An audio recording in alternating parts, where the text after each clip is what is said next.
Hello students, आज हम लोग हमारे नए टॉपिक के बारे में बात करते हैं। यानी कि हमारा जो नेक्स्ट टॉपिक है वो है poisonous and non poisonous snacks के बारे में। लेकिन उससे पहले इनमें डिफरेंस पढ़ने से पहले हम लोग थोड़ा सा स्नेक्स का इंट्रोडक्शन जो है उसके बारे में बात करेंगे। तो देखिए, जो स्नेक्स हैं, हम लोगों ने जब क्लासिफिकेशन की बात की थी तो मैंने आप लोगों को बताया था कि स्नेक्स जो हैं वो कौन सी सब क्लास से बिलोंग करते हैं। स्नेक्स जो हैं वो क्लास होगी उनकी रेप्टिलिया, और सब क्लास जो होगी वो उनकी कौन सी होगी, डायप्सिडा होगी। कौन से ऑर्डर से बिलोंग करेंगे, स्क्वेमेटा ऑर्डर से बिलोंग करेंगे। और कौन सा सब ऑर्डर होगा उनका, ओफिडिया। तो हम लोग अगर इनका क्लासिफिकेशन देखें तो क्या होगा, फाइलम हो जाएगा इनका कॉर्डेटा, सब फाइलम हो जाएगा। और सब फाइलम से पहले हम लोग बात करेंगे ग्रुप के बारे में, तो ग्रुप हो जाएगा क्रेनियाटा, सब फाइलम होगा वर्टिब्रेटा। फिर डिवीज़न जो हो जाएगा वो होगा ग्नेथोस्टोमेटा। फिर सुपर क्लास होगा सुपर क्लास टेट्रापोडा। फिर क्लास होगा रेप्टिलिया, और क्लास रेप्टिलिया के बाद इनका सब क्लास जो होगा वो कौन सा होगा, डायप्सिडा होगा। और डायप्सिडा सब क्लास के बाद इसको फर्दर हम लोग ऑर्डर में डिवाइड करेंगे। तो कौन से ऑर्डर से बिलोंग करेगा, ये स्क्वेमेटा ऑर्डर से बिलोंग करेगा। और सब ऑर्डर जो होगा वो उनका ओफिडिया होगा। हम लोगों ने देखा था ना, लेसिटिनिया और ओफिडिया, तो ओफिडिया से बिलोंग करते हैं स्नेक्स जो हैं वो। अब स्नेक्स जो हैं वो किस तरह के एनिमल्स हैं, स्नेक्स जो हैं generally they are limbless slippery creeping creatures होते हैं, है ना। यानी इनमें पाँव जो हैं वो नहीं पाए जाते हैं, स्लिपरी होते हैं और क्रीपिंग रेंग कर चलने वाले एनिमल होते हैं। अब क्योंकि इनके अंदर जो लिम्ब हैं वो नहीं पाए जा रहे, आगे के और पीछे के पाँव नहीं पाए जा रहे हैं, तो इसका मतलब क्या होगा, इनमें गर्डल्स जो हैं, मेखला जो है वो भी नहीं पाया जाएगा, पेक्टोरल गर्डल नहीं होगा, है ना। पेल्विक गर्डल जो है उसका भी प्रेजेंस डाउटफुल रहेगा। तो गर्डल्स नहीं पाए जाते हैं, और लिम्ब से रिलेटेड इनकी जो मसल्स हैं, मस्कुलेचर हैं, वो भी इनके अंदर जनरली एब्सेंट पाई जाती हैं।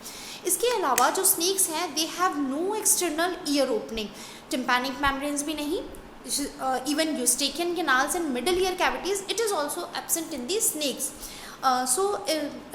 Because they have no external ear opening or tympanic membrane or eustachian canals and middle ear cavities, so they cannot hear airborne sounds. मतलब इनमें जो साउंड को डिटेक्ट करने की क्वालिटीज़ हैं वो जनरली नहीं पाई जाती है। इनमें साउंड का डिटेक्शन जो होता है वो किसी और तरीके से होता है, वो हम देखते हैं। The tongue of snakes is cylinder, deeply forked, it works as tactile olfactory organ. देखिए, अब आप लोगों ने स्नेक को देखा होगा, उसकी टंग जो है वो आगे से कैसी होती है, इस तरह से बाइफॉग्ड होती है, और हवा में मुंह से हमेशा बाहर की तरफ रहेगी और इस तरह से हवा में वाइब्रेट करती रहती है, वेव करती रहती है। तो टंग का दो इंपॉर्टेंट जॉब जो है वो होता है। अब देखिए, टंग जो हमने बताया कि it is tactile olfactory organ, तो कैसे ये ऑल्फैक्टरी ऑर्गन की तरह काम करेगी, इसके लिए क्या होता है, जो स्नेक्स होते हैं उनकी जो माउथ है उसमें अपर जो उसका रूफ है, माउथ की रूफ के अंदर एक स्पेशलाइज्ड कीमोरिसेप्टिव ऑर्गन या ऑल्फैक्टरी ऑर्गन पाया जाता है, जिसे जैकबसन ऑर्गन कहते हैं, है ना। ये रेप्टाइल्स की विशेषता है, उनमें ऑल्फैक्टरी ऑर्गन के रूप में क्या पाया जाएगा, जैकबसन ऑर्गन पाया जाएगा। तो जैकबसन ऑर्गन जो है वो माउथ में, माउथ के ऊपर जो है रूफ है, छत है, वहाँ पे पाया जाता है, वन पेयर होता है। तो ये क्या करते हैं, जब टंग जो है, इनकी जो जीभ जो है वो हवा में लहराते हैं, तो जो पार्टिकल्स हैं, केमिकल पार्टिकल्स जो हैं वो उनकी टंग पे स्टिक हो जाएंगे, फिर ये वापस मुंह के अंदर ले जाके उस जैकबसन ऑर्गन पे टच करते हैं। तो जैकबसन ऑर्गन जो है उसको डिटेक्ट करता है कि भाई उसमें किस तरह की स्मेल है ना, कीमो रिसेप्शन का काम करते हुए ये उसका टेस्ट जो है यानी स्मेल जो है वो पता करता है। तो जैकबसन ऑर्गन की वजह से टंग जो है वो ऑल्फैक्टरी ऑर्गन के रूप में काम करेगी।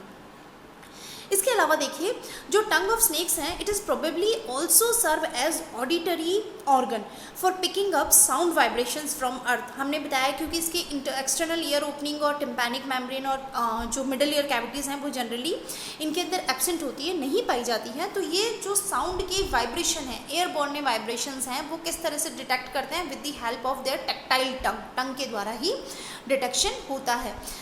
इवन जो स्नेक्स होते हैं ये क्या करते हैं, अपने खाने को पूरा निगलते हैं, है ना, टुकड़ों में नहीं खाते, पूरा का पूरा खाना जो है वो एज अ होल जो है उसको निगलने का काम करेंगे। अब इवन ये जो एनिमल स्नेक्स होते हैं वो क्या करते हैं, अपनी बॉडी के साइज से बड़े एनिमल को भी आसानी से निगल लेते हैं। क्यों निगल लेते हैं, क्योंकि इनके माउथ और इनकी बॉडी में कुछ इस तरह के अनुकूलन पाए जाते हैं, जिसकी वजह से ये आसानी से पूरा अपनी बॉडी के साइज से बड़े एनिमल को भी निगल लेते हैं। तो वो क्या पाया जाता है इसके अंदर, देखिए कि इनका जो लोअर जॉ जो होता है, नीचे वाला जबड़ा जो होता है जिसकी दो रेमीज होती हैं, दो भाग जो होते हैं वो लूज कनेक्टिव टिश्यू से आपस में जुड़े हुए रहते हैं। तो जब निगलने का प्रोसेस हो रहा होता है तो ये आसानी से लिटरली एक्सपांड कर जाता है, तो लिटरली काफ़ी जगह बन जाएगी नीचे की तरफ।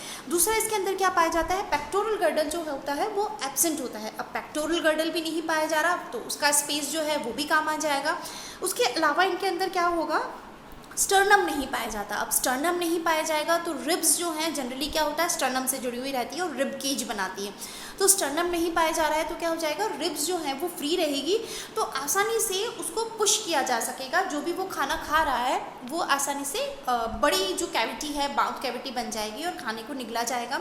उसके अलावा जब वो निगलने का प्रोसेस हो रहा होता है तो उस समय रेस्पिरेशन में भी उसको कोई प्रॉब्लम नहीं आती है। क्यों रेस्पिरेशन में कोई प्रॉब्लम नहीं आती है, क्योंकि इनकी जो ट्रेकिया है वो कार्टिलेजेस, उसमें कार्टिलेज रिंग पाई जाती है, जिसकी वजह से ट्रेकिया जो है वो हमेशा ओपन रहेगी। तो वो बड़े साइज़ का जब वो खाना निगल रहा होता है स्नेक जो है, तो उस समय उनके ब्रीदिंग में कोई प्रॉब्लम नहीं आती है।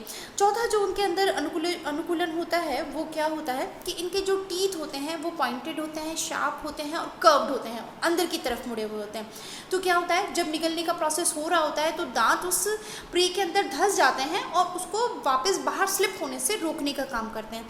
तो इन सारे अनुकूलन की वजह से जो स्नेक्स होते हैं वो आसानी से अपनी बॉडी के साइज से बड़े एनिमल को भी आसानी से निगल लेते हैं।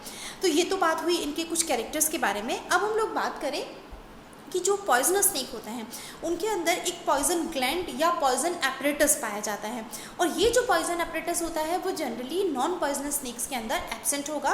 तो ये जो पॉइजन एपरेटस होगा कहाँ प्रेजेंट होता है, स्नेक्स के हेड के अंदर उपस्थित होता है, and it is not found in non poisonous snake, it is only found in poisonous snake. तो ये जो इनका पॉइजन एपरेटस होगा वो किस किस से मिलकर बना हुआ है, a pair of poison gland, their duct, third fangs जो उनके टीथ होते हैं जिनसे वो पॉइजन इंजेक्ट करते हैं विक्टिम की बॉडी के अंदर, और मसल्स।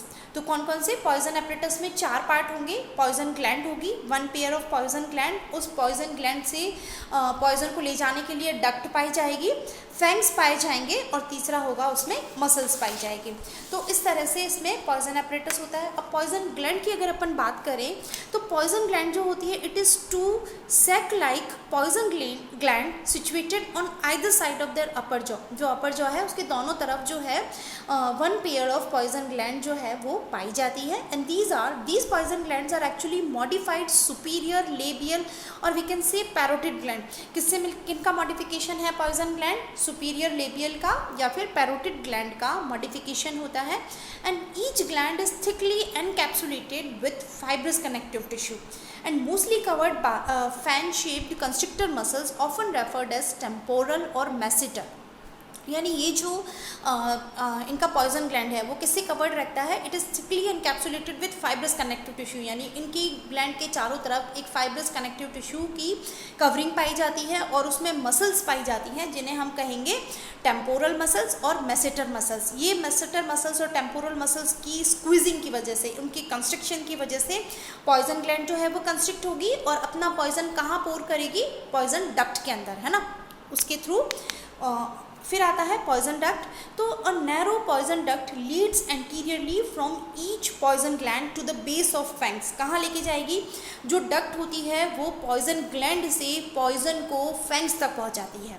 फैंग्स जो होते हैं, फैंग्स आर स्पेशलाइज्ड टीथ होते हैं attach to maxillary bone. Fangs जो होंगे वो स्पेशलाइज्ड टीथ हैं जो कि मैक्सिलरी बोन से अटैच होते हैं। They are long, curved, sharp and pointed teeth and they serve as hypodermic needle for injecting poison into the victim's body। ठीक है, तो फैंग्स का क्या काम होगा, जो पॉइजन डक्ट जो है वो पॉइजन लेके आई है फैंग्स तक, वो एक तरह से हाइपोडर्मिक निडल के रूप में पाए जाते हैं, पॉइंटेड होते हैं, कर्व्ड होते हैं, और इन फैंग्स के द्वारा विक्टिम की बॉडी के अंदर पॉइजन जो है वो एंटर करवाया जाता है। तो ये थोड़ा सा इंट्रोडक्शन हुआ स्नेक्स के बारे में। हमारी जो नेक्स्ट क्लास होगी उसमें हम लोग बात करेंगे difference between poison and non poisonous snake के बारे में। Okay, thank you so much.